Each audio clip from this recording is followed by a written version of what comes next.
El Señor esté con ustedes. Y con tu espíritu. Lectura del Santo Evangelio según San Mateo. Gloria a ti, Señor.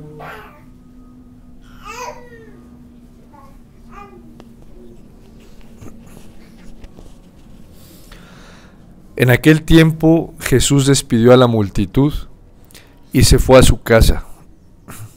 Entonces se le acercaron sus discípulos y le dijeron: explícanos la parábola de la cizaña sembrada en el campo.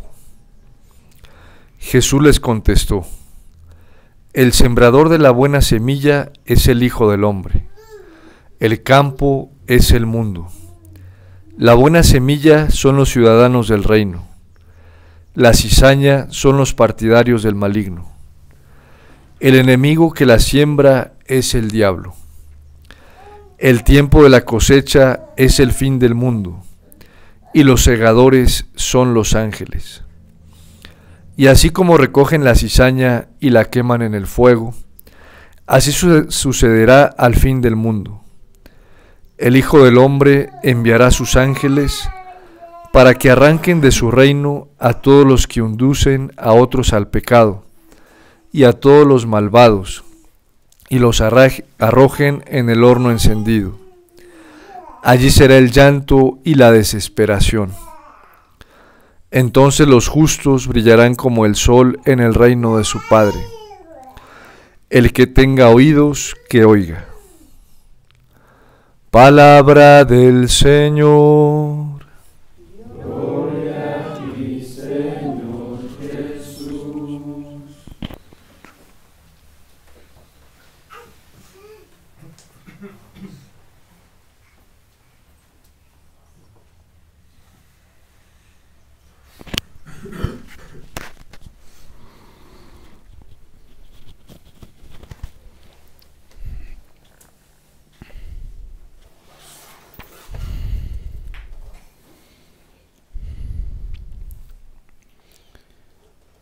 Ante el endurecimiento que está teniendo el pueblo, el rechazo también por las denuncias que el profeta ha estado haciendo, ante su incredulidad, hoy escuchamos la súplica del profeta, la intercesión del profeta reconociendo el pecado de su pueblo y un pecado en el cual él mismo se incluye.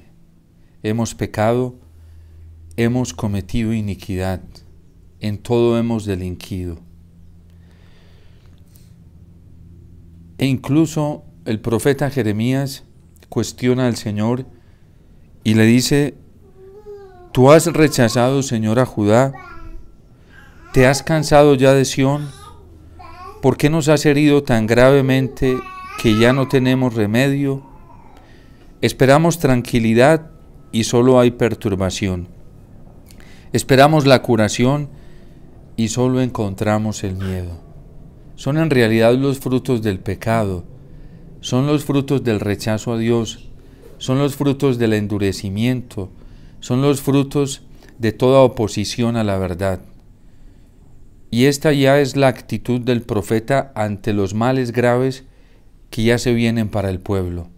De hecho, el profeta alcanza a contemplar de manera más inmediata y clara las desgracias que el pueblo no quiere ver y lo que se le viene al pueblo.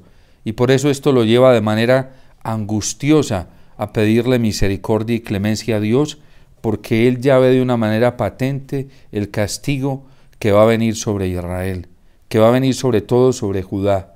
Lo ve de una manera clara y latente el profeta.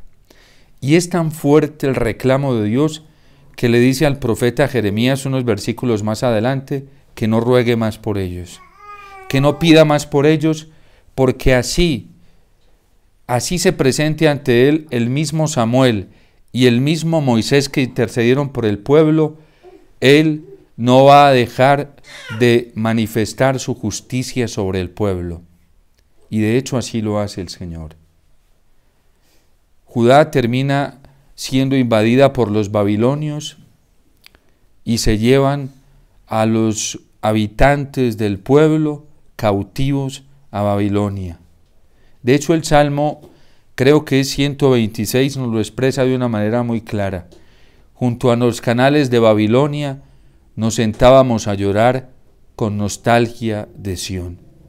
Allí colgábamos nuestras cítaras y nuestros opresores nos invitaban a cantar un cántico del Señor, y ellos decían cómo cantar un cántico del Señor en tierra extranjera, si la depresión, si la angustia, si la nostalgia de Sión los tiene invadidos porque ya están lejos de su tierra, desterrados de la tierra de gracia, desterrados de la tierra de paz, desterrados de la tierra que les producía alegría. Ese es el fruto de la infidelidad, ese es el fruto del pecado, y hoy lo está narrando de una manera muy clara el profeta Jeremías. En la liturgia de la palabra, la liturgia nos ayuda de manera profética también a comprender de una forma muy clara y latente lo que nos va a suceder y lo que le va a pasar a la humanidad si no se pone de cara a Dios, si no obedecemos, si no cambiamos, si no nos convertimos, si no regresamos de corazón, con todo el corazón y con toda el alma al Señor a través de una auténtica conversión. Esta es la radiografía futura cuando no se obedece a Dios. Esta es la radiografía futura que le espera a la humanidad si no cambiamos, si no nos tomamos en serio la oportunidad y el tiempo de misericordia que el Señor nos está concediendo para regresar a Él. Es más, unos versículos antes el profeta, porque el Señor vuelve y le dije, no intercedas más por este pueblo, que mi justicia se va a manifestar sobre ellos. Y el profeta le dice, Señor, es que les están haciendo caso a los falsos profetas. ¿Qué estaban predicando los falsos profetas? Estaban predicando paz, estaban predicando bienestar, ellos predecían un futuro lleno de estabilidad, lleno de unión, lleno de paz, lleno de fraternidad, de armonía, y el Señor les dice, eso es falso. Esos profetas son unos mentirosos y se están inventando las profecías que yo no les estoy anunciando, porque el futuro para este pueblo, si no se convierte, va a ser la desgracia. Y de hecho así se realiza. Al pueblo le tocó, después de que sucedieron todas estas cosas, el pueblo recapitula todo lo que le ha sucedido a lo largo de la historia y se da cuenta que en realidad la justicia divina sí es verdad, sí se manifiesta, y que Dios a lo largo de la historia no ha dejado de hacer justicia. Hoy lo vemos, por ejemplo, en el Evangelio de San Mateo. Hay que dejar que el trigo y la cizaña crezcan juntos, pero al final cada uno tendrá su propio destino. El trigo son todos los que fueron obedientes a Dios, hicieron en todo la voluntad de Dios, se sometieron a la voluntad de Dios, y la cizaña son los hijos del diablo. La semilla buena es la sembrada por Cristo y que produce el fruto de Cristo, produce el fruto del Evangelio. La cizaña es sembrada por el demonio y es sembrada en este mundo, y al final se recogerá en gavillas y se echará al horno de fuego, y allí será el llanto y el rechinar de dientes. ¿Que no existe la justicia? ¿Que la palabra de Dios no nos habla de la justicia? ¿Que Dios no es juez? Eso es inédito. Eso es mentira, porque Dios sí es juez. Y de hecho la Constitución dogmática Lumen Gentium nos alerta sobre eso y nos dice que al final, antes del final escatológico, vendrá el juicio. Y con un destino diferente tanto para unos y para otros. La Iglesia nunca ha negado eso. Es verdad, y nos lo advierte la misma Iglesia. Nos lo advierte el mismo Concilio Vaticano II. El mismo concilio que algunos citan para opacar la justicia y realzar la misericordia, como si la justicia y la misericordia se contradijeran y como si la justicia y la misericordia no pudieran existir juntos. La justicia y la misericordia se besan, se dan la mano, nos dice el Salmo, y ambas se manifiestan. Es real. Y miren, hoy hay muchos que están pretendiendo la realización de un mesianismo, la esperanza de un mesianismo histórico, y eso no es de Dios, eso no es del Evangelio, eso no es cristiano, eso no es católico. Hoy hay una cantidad de prometeos ofreciéndole a la gente paz, ofreciéndole fraternidad, ofreciéndole progreso en esta tierra, ofreciendo la estabilización total de la justicia en esta tierra, y la iglesia sabe que el establecimiento total de la justicia vendrá cuando venga el juicio escatológico. No nos dejemos engañar. Cuando nos prometen una fraternidad absoluta en esta tierra, sin necesidad de la muerte, sin necesidad del juicio escatológico, sin necesidad del reino futuro, la iglesia eso lo ha condenado, porque la iglesia, y eso han sido unos errores teológicos que han habido a lo largo de la historia de la iglesia. Es verdad que buscamos la paz y tenemos que buscar la paz, pero sabemos que la paz absoluta solamente llegará en el reino futuro, porque Jesús lo advirtió y se lo dijo a Pilatos: mi reino no es de este mundo. ¿Qué nos está pasando hoy? ¿Por qué la gente anda tan confundida, tan desilusionada y termina tan despechada tan fácilmente? Porque la gente está escuchando mensajes mesiánicos, pseudomesiánicos, donde les están haciendo promesas de la realización de la paz en este mundo, de la realización fraterna en este mundo, de la realización de la libertad y la salvación total en este mundo, y eso no existe. Miren, por ejemplo, hoy la gente está esperando una salvación económica, materialista, y eso no puede ser en la realidad del Evangelio, eso no puede ser en la realidad cristiana. La iglesia hace uso de los bienes temporales con la conciencia de que haciendo uso de esos bienes solamente los hace con el único fin de llegar al cielo, no de entretenerse con esos bienes acá en la tierra, no de absolutizar esos bienes acá en la tierra. La iglesia trabaja para el desarrollo integral en este mundo, para que ese desarrollo integral la impulse a alcanzar más rápidamente la realización en el reino futuro, en el cielo, en la bienaventuranza prometida por Dios, porque es el único que nos va a dar una vida fraterna, real, absoluta, pero después del juicio escatológico, no en esta tierra.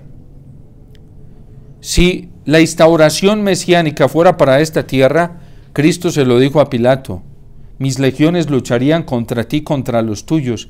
Y Cristo hubiera establecido ese reino en este mundo. El reino de Dios ha empezado en este mundo, pero solamente se consumará totalmente en la vida futura. Y esa es la tarea de la iglesia, predicarnos el reino futuro. Esa es la tarea de la iglesia, motivarnos hacia esa esperanza escatológica, porque nosotros no somos ciudadanos de esta tierra, sino que nosotros somos ciudadanos del cielo. Y el cristiano todos los días, en cada momento, está aspirando continuamente la llegada al reino de los cielos. Lamentablemente, la gente hoy, por estar tan distante de la palabra del Señor, por estar tan distante de la Eucaristía, por estar tan distante de la verdadera realidad espiritual, no está comprendiendo lo que está sucediendo hoy. Y no se ha dado cuenta que el Señor ya está pasando, desde hace tiempo está pasando, y que la purificación es inminente y ya se está desarrollando.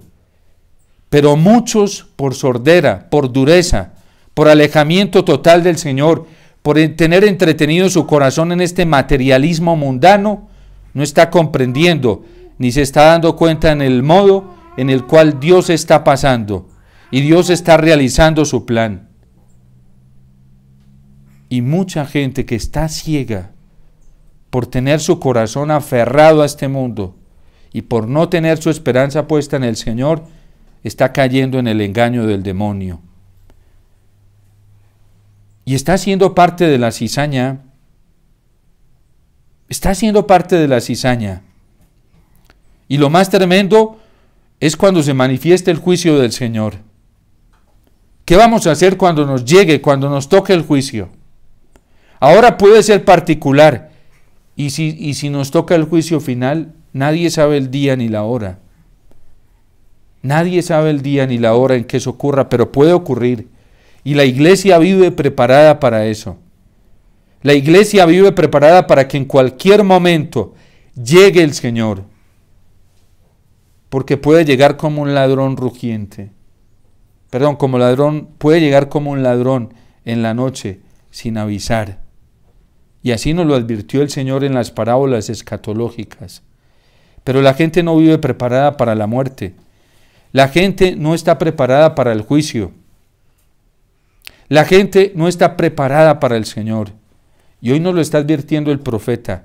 Hoy nos lo advierte la iglesia a través de la palabra del Señor. A cambio de la cura sucede la turbación. La gente está ciega. No se está dando cuenta que la humanidad está en un peligro inminente. Y este peligro cada vez crece. La destrucción total cada vez está más cerca. Es que es terrible solamente pensar cómo hoy se está destruyendo el hombre a sí mismo. Y va con una fuerza devastadora. Miren la forma en que se está destruyendo la dignidad de la persona humana. Y es el hombre mismo destruyéndose a sí mismo. Estos días el Papa Francisco en una entrevista recordaba un dicho español que dice: Dios siempre perdona. El hombre algunas veces, pero la naturaleza nunca perdona. Toda esta corriente de la ideología de género, promovido hoy por agendas internacionales y aún por católicos que están a favor de esto.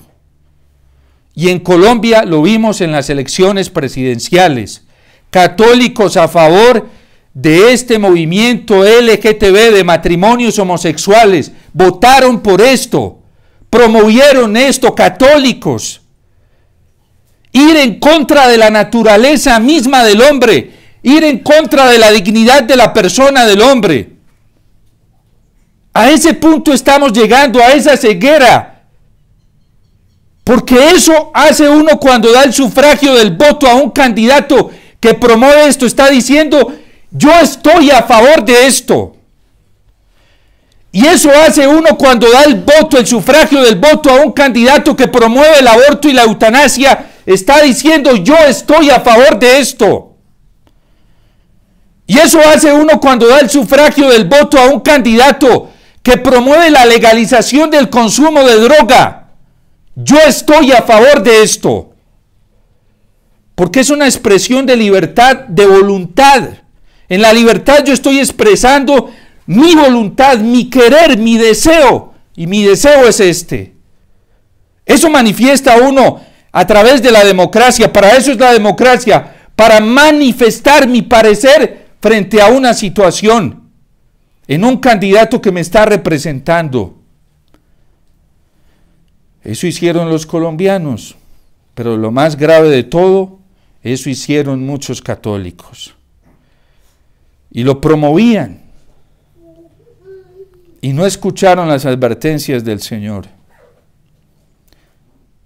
Uno a las iniciativas injustas y a las leyes injustas que van en contra de natura, en contra de la naturaleza, tiene el deber de oponerse. Y en Colombia lo hizo gente incluso que no es confesional. Yo he escuchado de personas que no eran confesionales y lo hicieron. Y eso es amor por la patria. Y eso es amor por la democracia. Es que quienes destruyen la democracia son todos estos que eligen y que dan el sufragio del voto a leyes destructivas que están acabando y arrasando con la dignidad de la persona humana. Porque la democracia no está a favor de la destrucción de la persona humana. La democracia no está a favor de la destrucción de la dignidad de la persona humana. La democracia está a favor del bien común. ¿Y quién dijo que el aborto, la eutanasia, la ideología de género, el consumo legal de droga que destruye a los niños, destruye a los jóvenes, destruye a las familias, quién dijo que eso es un bien común? Eso es mentira, mentira demoníaca. Y la gente no se da cuenta de esto. ¿Por qué? Porque están ciegos, porque ya no tienen su corazón en Dios, porque no tienen su corazón el Señor y porque poco les importa la dignidad de la persona humana. Y decía el Papa, precisamente el Papa Francisco, refiriéndose por ejemplo al daño ecológico hoy: la naturaleza no perdona ni media, no perdona. Es increíble, o sea, cómo al interior de las familias, papás, esposos se dan cuenta cómo les están pervirtiendo a los niños a través de corrupciones sexuales pervertidas. Y son todos esto, por lo mismo que están votando, se les está revirtiendo, porque la naturaleza no perdona. ¿Qué puede esperar alguien que siembra eso? Pues como cosecha y como fruto va a esperar eso, que en su familia sus muchachitos le salgan con estas cosas más adelante. Porque no hiciste nada por resistirlo, no hiciste nada por oponerte. La naturaleza no perdona, Dios perdona. El hombre algunas veces, pero la naturaleza no perdona ni media.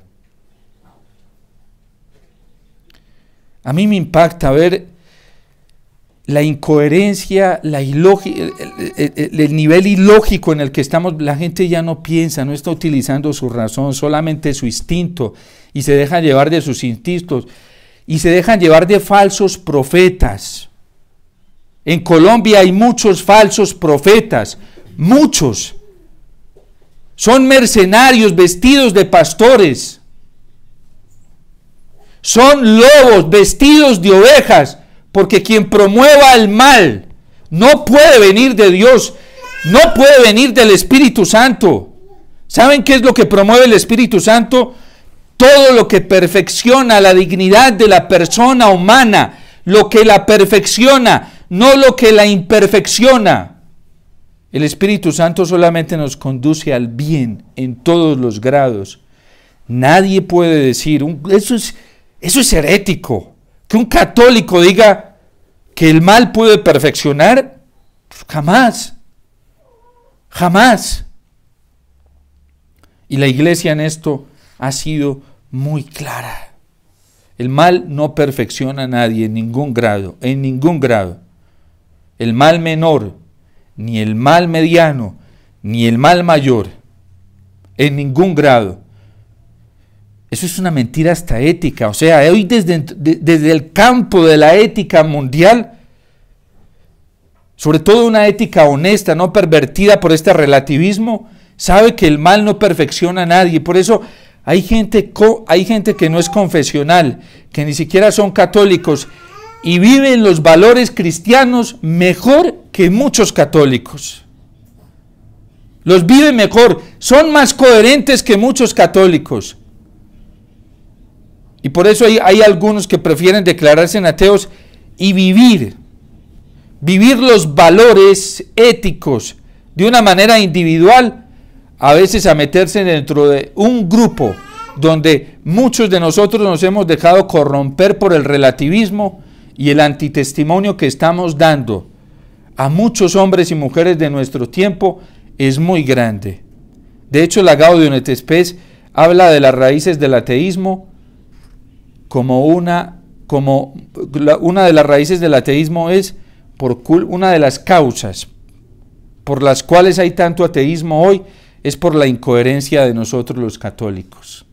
Lo trae la Gaudium et Spes, porque muchos católicos somos incoherentes a la hora de vivir la moral, a la hora de vivir en la sociedad nuestros valores morales, porque cogemos los que nos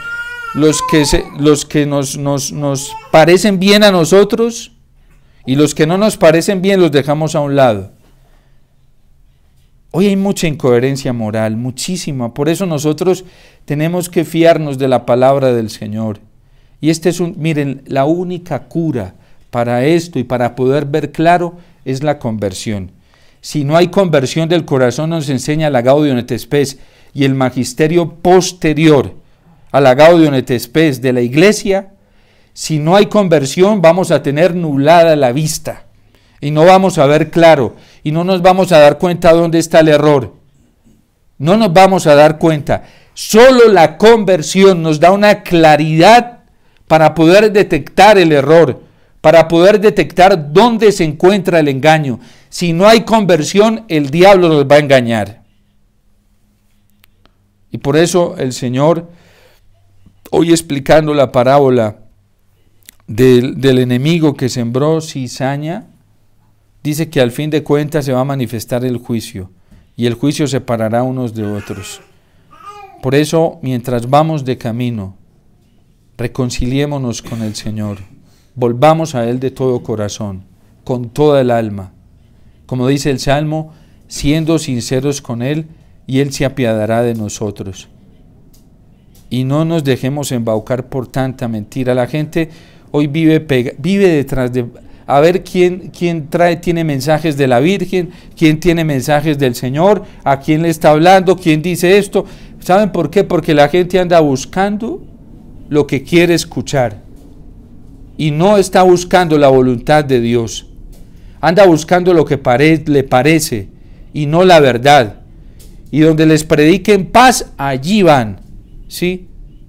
Donde les prediquen un futuro lleno de prosperidad y de bienes económicos, allí están. Uno lo ve aquí, yo lo he visto en el Ave María durante los años que llevo aquí atendiendo personas. Aquí viene gente con crisis económicas, por ejemplo, y uno les dice que se tienen que convertir y no vuelven.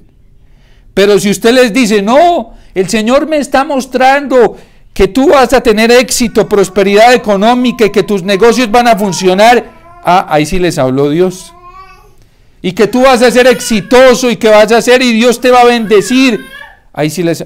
Ojo que esos son los falsos profetas. Y les pintan un futuro, pero no desde la conversión, no desde la renuncia al mal, sino desde lo que quieren escuchar, porque la gente hoy quiere vivir como a ella le parece, no como a Cristo le parece. ¿Y saben qué? Y a eso le llaman mensajes del Señor. Y pobres de esos profetas, pobres de ellos. Y hay que pedirle al Señor mucha misericordia, porque la sentencia que el Señor da a través del profeta Jeremías para esa gente que le gusta adular, que le gusta esquivar la verdad, simular la verdad del Evangelio, pobrecitos, porque la sentencia del Señor es muy fuerte y lo trae el libro del Apocalipsis también. Y hoy hay sacerdotes que les encanta predicar así, hay teólogos y evangelizadores en la Iglesia Católica que les encanta predicar así, y les encanta ganarse en la gente de esa manera. Claro, no es que así tenemos masa, y eso en las redes sociales abunda, predicadores de este tipo, por abundancia.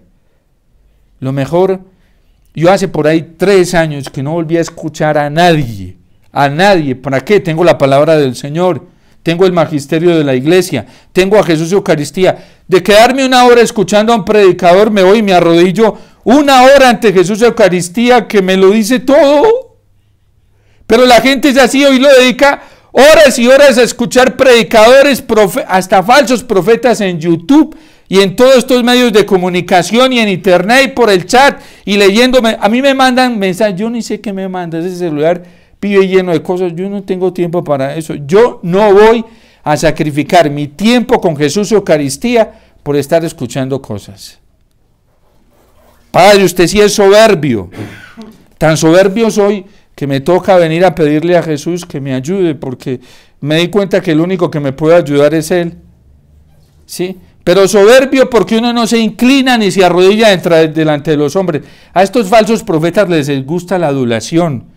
Les gusta que uno los esté tratando, que les esté dando el culto de Jesús a ellos. Yo no voy a hacer eso, así me digan soberbio, prepotente, lo que sea.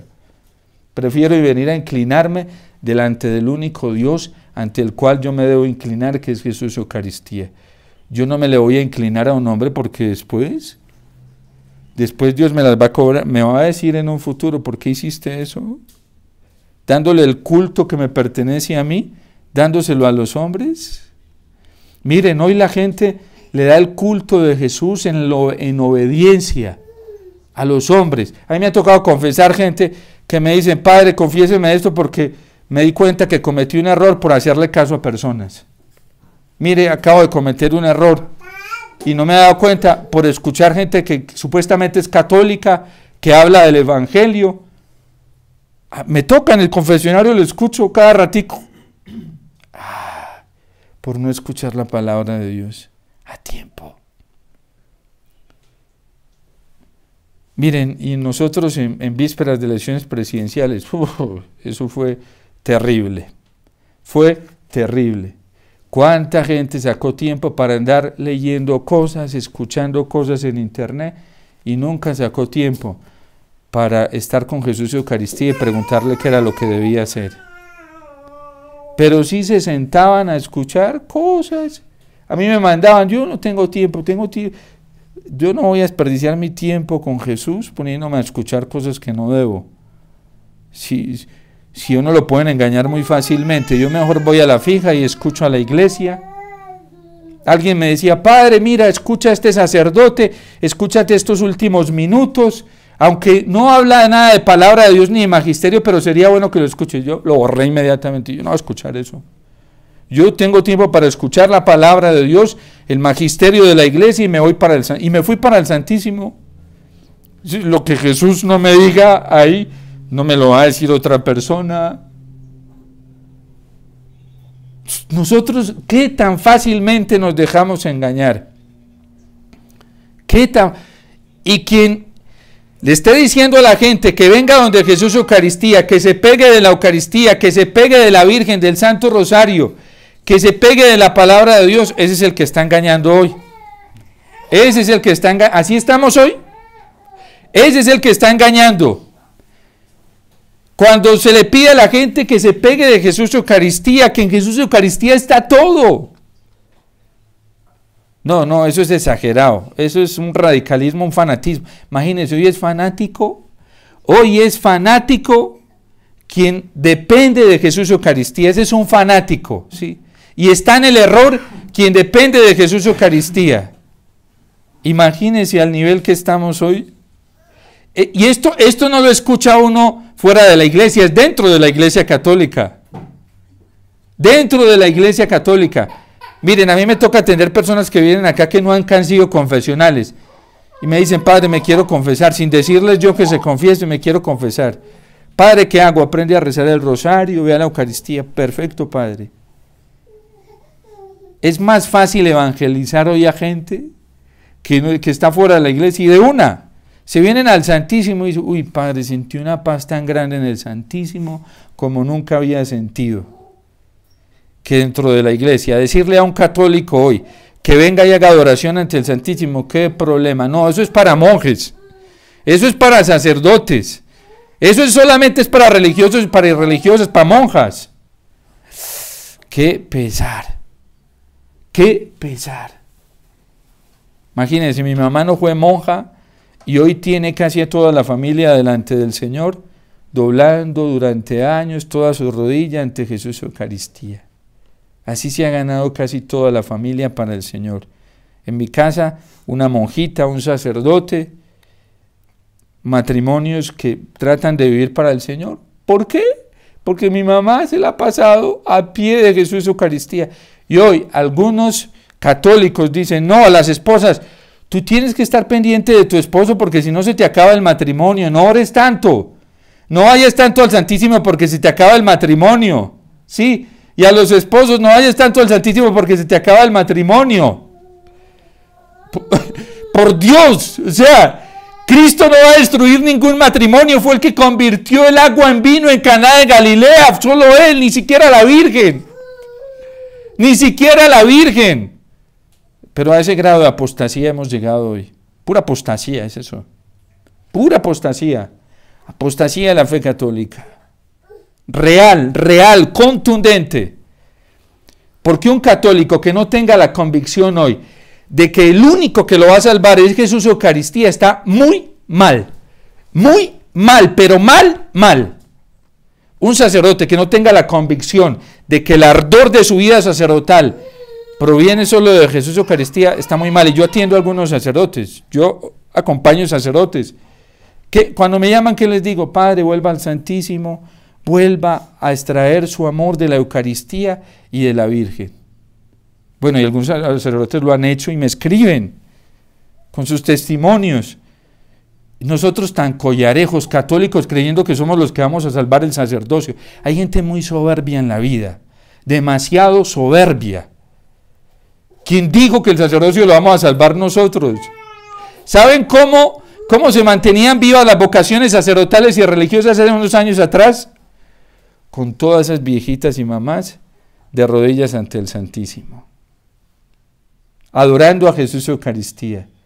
Hoy por eso hay tanta escasez de vocaciones sacerdotales y religiosas, como hay escasez de gente en el sagrario, orando por las vocaciones sacerdotales y religiosas, también hay escasez de vocaciones sacerdotales y religiosas. ¿Por qué hay más escasez hoy de santidad en el sacerdocio y en la vida religiosa?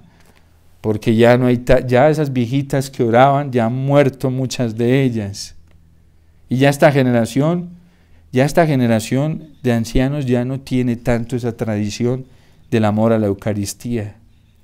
Pero hay gente muy soberbia que cree que va a recuperar el sacerdocio. No, miren, el único que va a recuperar el sacerdocio en la iglesia se llama Jesucristo, nuestro Señor, a través del Espíritu Santo, por una obra misericordiosa y omnipotente de nuestro Padre del cielo.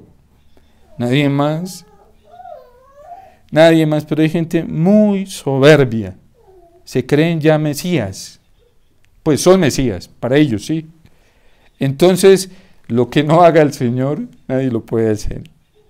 Por eso la victoria final será de Cristo, y así lo reconoce la Iglesia. El triunfo final será de Cristo. Por eso la Iglesia no le tiene miedo a vivir en medio del comunismo, del marxismo de este mundo. La Iglesia no tiene miedo. La Iglesia estaba más acostumbrada a todo eso. Lleva 2000 años tallada por esto. Lleva cachos. Se ha enfrentado poderes peores a nivel político. ¿Y qué le han hecho a la Iglesia? Nada. Y aquí en Colombia los católicos temblando de miedo porque nos metió la izquierda. Algunos todavía no la pasan. Me decía alguien, padre, yo estaba deprimido, llevo tantos días por... No la pasan. ¿Por qué? Porque perdieron la fe hace mucho tiempo. Ya no tienen fe. Ya no tienen fe. Si es izquierda o es derecha, el triunfo va a ser de Jesús. Y al final, el corazón inmaculado de la Virgen triunfará. ¿Sí? El triunfo no viene de los hombres, viene de Cristo. Y lo va a hacer. Y eso ya está decretado. ¿Sí? ¿Quién va a disfrutar de eso? Quien confía en el Señor. ¿Quién está disfrutando? ¿Quién disfruta hoy de esto?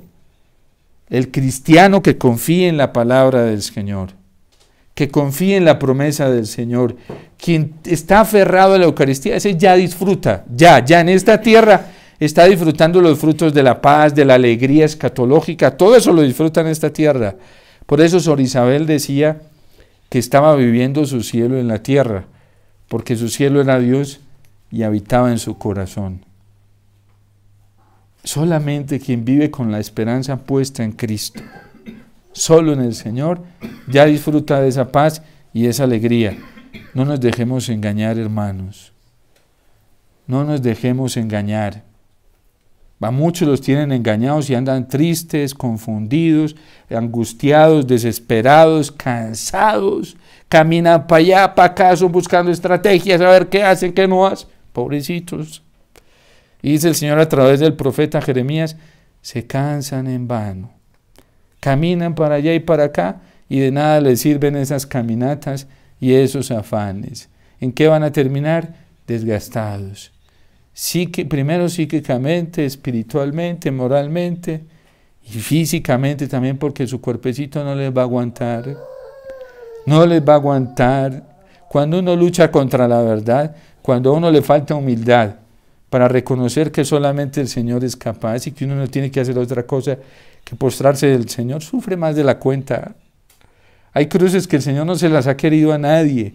A la gente se las echa encima porque quiere, Padre, es que esta cruz que el Señor me puso. No, el yugo del Señor es suave, liviano, da mucha felicidad, mucha paz, mucha alegría. La cruz del Señor es hermosa.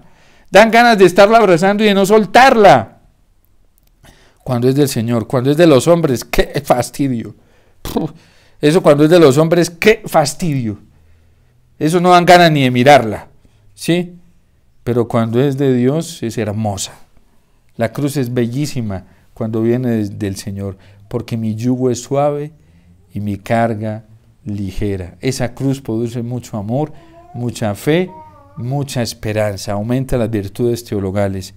Pidámosle entonces, pongámonos en la presencia del Señor y seamos dóciles al Señor.